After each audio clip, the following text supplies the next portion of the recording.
नमस्कार दोस्तों, आज की इस वीडियो में हम देखेंगे फंडामेंटल ऑफ जेनेटिक्स के क्वेश्चन पेपर के बारे में बात करेंगे। ठीक है, ये हमारा 2021 का पेपर है, परंतु आप लोगों को चिंता करने की आवश्यकता नहीं है। ठीक है, इस प्रकार से आपके क्वेश्चन पूछे जाते हैं। अब काफ़ी बच्चे ये भी कमेंट करेंगे, सर डीडीयू में आप पेपर कैसा होता है। तो मैं आपको बता देना चाहता हूँ कि डीडीयू में जो क्वेश्चन पूछा जाता है, ठीक है, देखिए मैं आपको बता देना चाहूँ जो डीडीयू में जो पेपर पूछा जाता है, ठीक है, यानी क्वेश्चन पूछा जाता है, और आपका जो पेपर होता है वो आपका ऑब्जेक्टिव टाइप होता है। ठीक है, और मैं आज के इस वीडियो में डिस्क्रिप्टिव क्वेश्चन के बारे में बताऊंगा। ठीक है, जिसमें आपको 2 नंबर, 4 नंबर, 5 नंबर के क्वेश्चन भी मिलेंगे। ठीक है, इस प्रकार से। सो दोस्तों वीडियो को स्टार्ट करते हैं। अब देखिए मैं आपको बता देना चाहता हूँ, ठीक है, इस प्रकार से आप ऑल इंडिया में कहीं से भी बिलोंग करते हैं, ठीक है, आपका एग्जाम मतलब आपका जो क्वेश्चन पेपर होता है इसी प्रकार से कुछ होता है। ठीक है, चिंता करने की आवश्यकता नहीं है। आपका जो मैक्सिमम मार्क यानी कि पूर्णांक जो आपका होता है वो पूर्णांक आपका 50 नंबर का होता है। ठीक है, कितने का होता है? 50 नंबर का होता है। इस प्रकार से क्लियर हो जाता है। और आपका जो टाइम ड्यूरेशन होता है वो टाइम ड्यूरेशन 3 आवर्स यानी 3 घंटे का आपका होता है। ठीक है, इस प्रकार से ऑल क्वेश्चन कंपल्सरी होते हैं। और जो पहला क्वेश्चन आपका होता है, जी हाँ, तो जो आपका पहला क्वेश्चन होता है वो आपका कंपल्सरी होता है, यानी कि आपको पहला क्वेश्चन जरूर ही अटेम्प्ट करना होता है। यदि आप पहले क्वेश्चन को छोड़ देते हैं और अदर मतलब क्वेश्चन को आप अटेम्प्ट करते हैं तो आपका जो मार्क रहेगा वो आपका, यदि पूरे में पूरे मार्क यदि जोड़े जाएंगे तो आपका 40 नंबर ही जोड़े जाएगा, ना कि 50 नंबर जोड़ेगा। तो इसलिए आप लोग ध्यान दीजिएगा कि आप लोग सबसे पहला जो क्वेश्चन है उसे जरूर अटेम्प्ट कीजिएगा। ठीक है, क्लियर हो जाता है इस प्रकार से। अब आगे चलते हैं, हम देख लीजिए। देखिए सबसे पहले हमारा दिया गया, मैं आपको बता देना चाहता हूँ, निम्नलिखित पर टिप्पणी लिखना है। देखिए टिप्पणी आपका जो हमेशा आता है कि जो पहला आपका होता है, ठीक है, उसमें टिप्पणी दे दिया जाता है या फिर एक कोई क्वेश्चन दे दिया जाता है जिसमें आपको विस्तृत रूप से आपको उत्तर देना होता है। इस प्रकार से होता है। अब देखिए टिप्पणी में दिया गया गुणसूत्र। अब गुणसूत्र के बारे में आप जितना भी जानते हैं, जी हाँ, तो गुणसूत्र के ऊपर जितना भी आप जानते हैं स्ट्रक्चर सब कुछ बना दीजिएगा। ठीक है, गुणसूत्र का इस प्रकार से क्लियर हो जाता है। अब इसके बाद देखिए जीन दिया गया। सबसे पहले जीन की खोज किसने की थी, जीन क्या है, ठीक है, इस प्रकार से आप लोग पूरा का पूरा बता दीजिएगा। इसके बाद थर्ड नंबर पर सेंट्रोमियर है। सेंट्रोमियर का कार्य क्या होता है, सेंट्रोमियर कहाँ पाया जाता है और क्रोमोसोम्स के किस भाग पर सेंट्रोमियर से मिलता है, सेंट्रोमियर की खोज किसने की थी।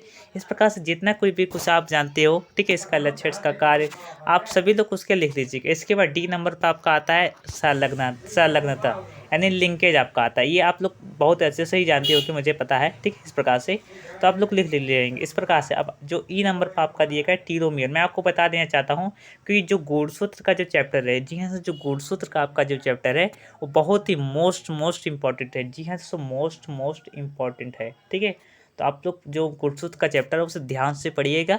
ठीक है, इस प्रकार से जितने भी क्वेश्चन बन रहे हैं मैं आपको बताता चला जा रहा हूँ। ठीक है, इस प्रकार से। अब इसके बाद आपका आता है विल्सन के सिद्धांत का वर्णन कीजिए। विल्सन का सिद्धांत किसने दिया था, इसके बारे में आप लोग वर्णन से लिख सकते हैं। ठीक है, इस प्रकार से। इसका जो नंबर है ये 10 नंबर का क्वेश्चन है। एक क्वेश्चन 10 मार्क का है। ठीक है, ये बोर्ड एग्जाम का पेपर है। ठीक है, इस प्रकार से। इसके बाद आपका दिया गया है अर्धसूत्री विभाजन, यानी कि आपका मियोसिस दिया गया है। मैं आपको बता देना चाहता हूँ कि जो मियोसिस है, ठीक है, आपका जो सेल डिवीजन का जो चैप्टर है, ठीक है, फंडामेंटल ऑफ जेनेटिक्स में जो सेल डिवीजन का आपका जो चैप्टर है वो मोस्ट इंपॉर्टेंट चैप्टर है। ठीक है, इस प्रकार से। तो आप तो सेल डिवीजन को खूब अच्छे से पढ़ लीजिएगा, खूब अच्छे, जितना चाहे आप स्टडी कर लीजिएगा। ठीक है, उसके बाद देखिए मैं आपको हर साल पूछा जाता है, या फिर मियोसिस का पूछा जाता है या फिर माइटोसिस का पूछा जाता है, समसूत्री विभाजन का पूछा जाता है या फिर अर्धसूत्री विभाजन का पूछा जाता है। ठीक है, ये दोनों मोस्ट इंपॉर्टेंट है। तो आप लोग ध्यान दीजिएगा और अच्छे से देखिए 10 नंबर का क्वेश्चन है, इसलिए आपको कम से कम दो पन्ना या फिर 3 पन्ना आपको जरूर लिखना होगा। ठीक है, इस प्रकार से क्लियर हो जाता है। इसके बाद आप लोग विस्तृत वर्णन करना है, यानी कि आपको चित्र भी बनाना होता है। ठीक है, इस प्रकार से। अगला आपका आता है, ठीक है, इस प्रकार से। अब अगला आता है, 1 मिनट बता दे रहे हैं। इसके बाद आपका दिएगा 5 स्पीसीज। ठीक है, 5 स्पीसीज में लिंग निर्धारण का वर्णन कीजिए। जो आपका जो 5 स्पीसीज होता है, ठीक है, इसमें जो लिंग निर्धारण का जो मतलब होता है, ठीक है, यह प्रक्रिया होती है, किस प्रकार से होती है, इस प्रकार से खूब अच्छे से वर्णन करके बता दीजिएगा। इसके बाद आपका आता है गुणसूत्र में मैंने आपको पहले ही बता चुका हूँ कि गुणसूत्र के बारे में खूब अच्छे से पढ़ लीजिएगा। मोस्ट इंपॉर्टेंट है गुणसूत्र। ठीक है, इस प्रकार से। अब इसमें दिया गया पूछा गया है गुणसूत्र में संरचना एवं संख्यात्मक बदलाव का वर्णन कीजिए। ये बहुत ही मोस्ट इंपॉर्टेंट है। ठीक है, आप लोग अच्छे से स्टडी कर लीजिएगा, इसके बारे में बता दीजिएगा। सेक्शन बी में आता है, सेक्शन बी में आपको 2 क्वेश्चन करने होते हैं, 10 नंबर का क्वेश्चन है। और सेक्शन ए में भी आपको मतलब 10 नंबर का क्वेश्चन 10 नंबर का होता है, जो आपको 2 क्वेश्चन अटेम्प्ट करने होते हैं। ठीक है, इस प्रकार से क्लियर हो जाता है। अब अगला देखिए, इसमें दिए आनुवंशिकी में अगुणित एवं द्विअगुणित के उपयोग का वर्णन कीजिए। आपका इसमें दिया गया है describe use of haploids and double haploids in genetics. ठीक है, जेनेटिक्स यानी कि आनुवंशिकी में, ठीक है, गुणसूत्र एवं द्विअगुणित के उपयोग के बारे में आप लोग को लिखना है। ठीक है, क्लियर हो जाता है। इसके बाद 7 नंबर पर आपका क्या दिया गया है, कुछ उदाहरण की सहायता से कुछ एग्जाम्पल आपको देना है। जी हाँ, तो कुछ एग्जाम्पल देना है आपको। ठीक है, दिया गया कुछ एग्जाम्पल की सहायता से गुणात्मक एवं मात्रात्मक लक्षणों में अंतर बताना है।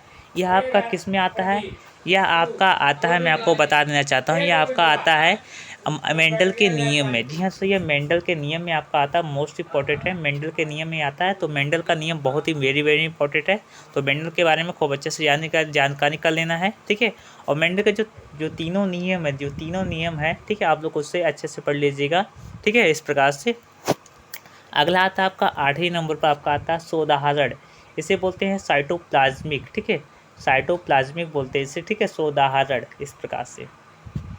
अब इसके ऊपर दिया गया है कोशिका द्रवी। ठीक है, कोशिका द्रवी वंशानुक्रम का वर्णन कीजिए। इस प्रकार से क्वेश्चन पूछा गया है। आप लोगों को केवल 2 ही अटेम्प्ट करना है, सेक्शन ए और सेक्शन बी, दोनों में से 2-2 क्वेश्चन अटेम्प्ट करना है। इसके बाद आपका दिया गया है, इनमें से 9वें नंबर पर आपका दिया गया है। ठीक है, यह एक ही क्वेश्चन है। ठीक है, यह एक क्वेश्चन है। ठीक है, चिंता करने की आवश्यकता नहीं। इसमें दिया गया है कि नहीं 2 पर टिप्पणी कीजिए, या फिर आप प्रोटीन संश्लेषण कीजिए, या फिर कोई इस केवल परीक्षण के ऊपर करना है। ठीक है, इस प्रकार से क्लियर हो जाता है। इस प्रकार से दोस्तों आज की इस वीडियो में बस इतना ही। आशा करता हूँ आप लोगों को समझ आ गया होगा। डीडीओ के बच्चे सबसे पहले आप लोग अच्छे से और नीमराज सुंडा की आप लोग बुक अच्छे से स्टडी कीजिए। ठीक है, नीमराज जो सुंडा का बुक है, ठीक है, वो आप लोगों के लिए बहुत ही ज़्यादा हेल्पफुल है। ठीक है, इस प्रकार से दोस्तों बस आशा करता हूँ आप लोगों को समझ आ गया होगा। डीडीओ वाले बच्चे थियोरेटिकल ज़्यादा ना पढ़कर आप लोग ऑब्जेक्टिव टाइप क्वेश्चन पर ज़्यादा ध्यान दीजिएगा। ठीक है, इस प्रकार से दोस्तों धन्यवाद। जय हिंद, जय भारत।